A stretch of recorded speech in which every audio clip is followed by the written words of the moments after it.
Hey, Protea Valley family. Welcome to the last pastor's note of the year. Sorry that it's a little bit late. We were expecting a presidential announcement on Wednesday night about gatherings, which we suspect is going to be brought lower.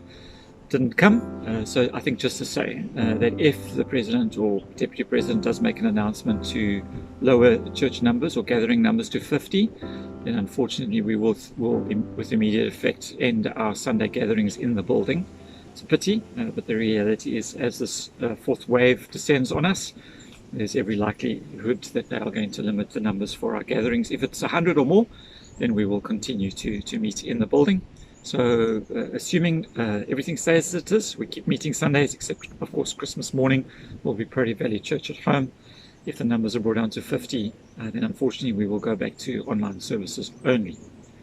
So of course it is Advent, and so I've been reflecting on that Christmas story and was reminded again just how absolutely stressful that season in life was for Jesus and his family. Just think about it.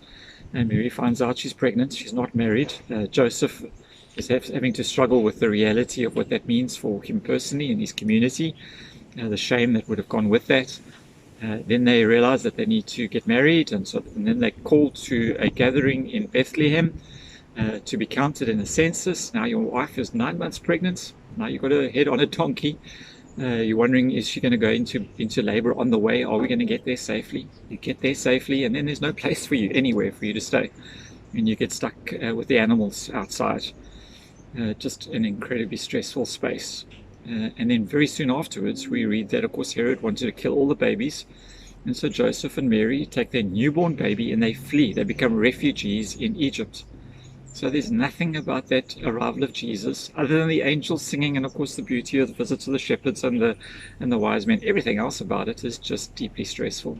Something like the world that we're finding ourselves in at the moment. I know that for everyone listening to this pastor's note, this has been a stressful year. It's been a year of loss. We've lost loved ones, we've lost dreams, we've lost connection with family and friends. Some of you have lost financially, economically. There's just been, of course, over this Christmas time, the realization that we're not going to see family again, and some of you haven't seen your grandchildren since they were born, and so it's just been a stressful time.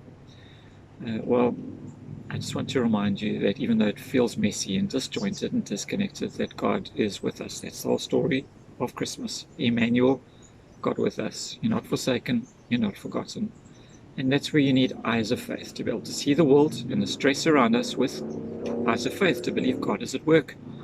Don't know about you, but holidays, I have a habit of having less quiet times, reading scripture less, and I think it's more important than ever that we stay connected devotionally to God, that we spend time in prayer, reflecting on scripture, spending time as families, worshiping together. It is so important because that gives us the eyes of faith that we do need to launch into this next new year with all of its challenges. Lovely passage of scripture. Keep your eyes on Jesus, the author and the perfecter of your faith. And so I would encourage you to make sure that you stay on course with your spiritual disciplines and your personal and family worship. So on behalf of Liesel, myself and the boys, just want to wish you guys also an incredibly good, deep, meaningful worship Christmas, a healthy and balanced new year, and a 2022 that is brimful of adventure, opportunities, growing in faith, and seeing God's kingdom come in greater measure through Protea Valley Church and in the lives of its people. Bless you all.